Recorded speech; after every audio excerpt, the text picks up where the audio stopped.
3 മന്ത്രം കൂടി അയാൾ സംഭവിച്ചില്ലേ? അതുവരെ ചോദിച്ചില്ലല്ലോ. അത്രയൊക്കെ സത്യങ്ങൾ പറഞ്ഞിരുന്നു അയാൾ വിശ്വസിക്കാം. അപ്പോ ഇക്കാര്യത്തിൽ CBI അഭിപ്രായം? വിശ്വാസം മാത്രം പോരല്ലോ. സാധാരണ മനുഷ്യരെക്കാൾ റാഷണലാണ് പോലീസുകാരുടെ മനസ്സിൽ. അതിനെ കൂടെ കൺവിൻസ് ചെയ്യണം. എനിവേ അവരെ പ്രേരിപ്പിച്ച് ദൈവം തന്നെ എന്തെങ്കിലും വഴി കാണിച്ചാൽ തീർച്ചയായിട്ടും കാണിച്ചു കണ്ടോ. നാളത്തെ കണ്ണൂർ എക്സ്പ്രസ് മാത്രം. പിന്നെ എങ്ങനെയൊരു ജോബ് സ്കോളിൽ ജോലിയുണ്ട്? കുറെ പട്ടികളും സുഖം ഔദ്യോഗിക ടെൻഷനൊന്നും.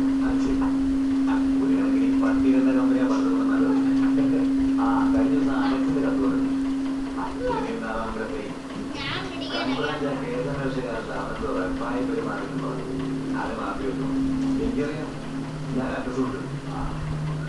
അലക്സിന്റെ കാര്യം പറഞ്ഞ ഓർമ്മ. കഴിഞ്ഞ ദിവസം ജയിലിൽ അത്ഭുതം നടന്നു. CBIയിലെ ചെയ്താൽ മതിയോ അലക്സിനെ കാണണം. അയാൾക്ക് വെല്ലുവിളി. അതെ, പക്ഷെ ഇപ്പൊ ലീവിൽ നാട്ടിൽ സ്വാമി എങ്ങനെ വന്നു? അവരുടെ സംസാരിച്ചു നോ ഐഡിയ. അവരുടെ സംസാരങ്ങളൊക്കെ രഹസ്യമായിരുന്നു. അത് കൊള്ളാതെ സ്വാമി ഡെയിലി വളരെ രഹസ്യമായിട്ട് സംസാരിച്ചു.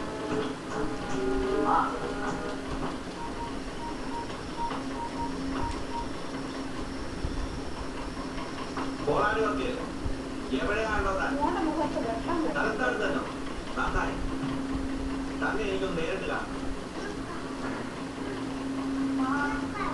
ഞാൻ പിന്നീട് ഈ ജയിലിൽ രാജുവിനെ അയാൾ താമസിക്കുന്ന സ്ഥലത്ത് പോയി കണ്ടു, സംസാരിച്ചു. പക്ഷേ ആദ്യമായിട്ട് പറയുന്നു സ്വാമിയും അലക്സും സംസാരിച്ചത് അയാൾ കേട്ടില്ല. എന്തിന് കണ്ടോ എന്ത് സംസാരിച്ചു? ഇപ്പൊ അതല്ല വിഷയം. അവൻ സംസാരിച്ചു.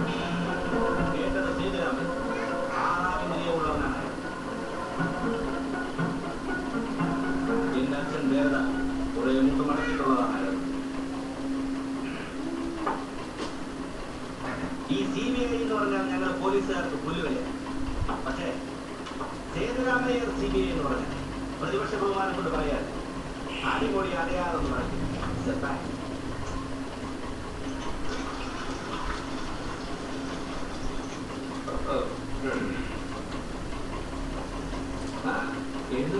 അവിടെ ചോദിച്ചു പേസെടുക്കാൻ മറന്നു.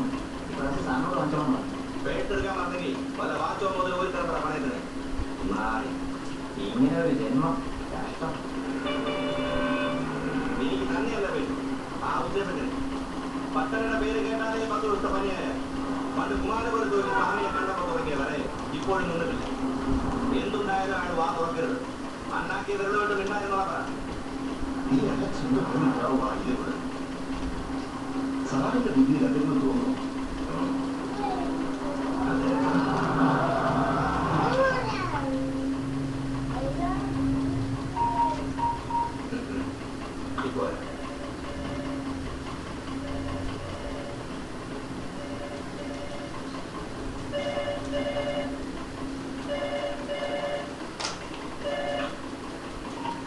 ഹലോ, അതെ ഉണ്ടല്ലോ.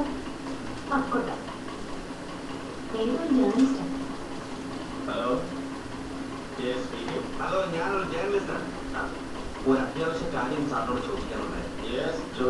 താങ്കളെ അടുത്ത് കണ്ണൂർ ജയിലിൽ വധശിക്ഷയ്ക്ക് വിധിക്കപ്പെട്ട അലക്സിനെ കണ്ടു. ആ കേസിൽ CBIക്ക് എന്തോ തെറ്റുപറ്റി അത് തിരുത്താനാ താങ്കൾ ചെന്നതെന്നൊക്കെ ചില അഭ്യൂഹങ്ങളുണ്ട്. എനിക്കായിട്ടില്ല. എന്നോടൊക്കെ സംസാരിക്കുന്നത് ഒരു ജേർണലിസ്റ്റ് അല്ലല്ലോ. അതെന്താ സാർ അങ്ങനെ തോന്നാൻ കാരണം?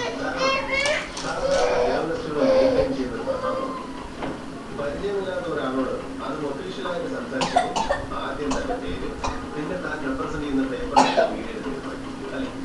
സോറി, പേര് അനിലെന്ന ഫ്രീലാൻസർ. മിസ്റ്റർ അനിലിന് ഏത് പ്രശ്നത്തിലാണ്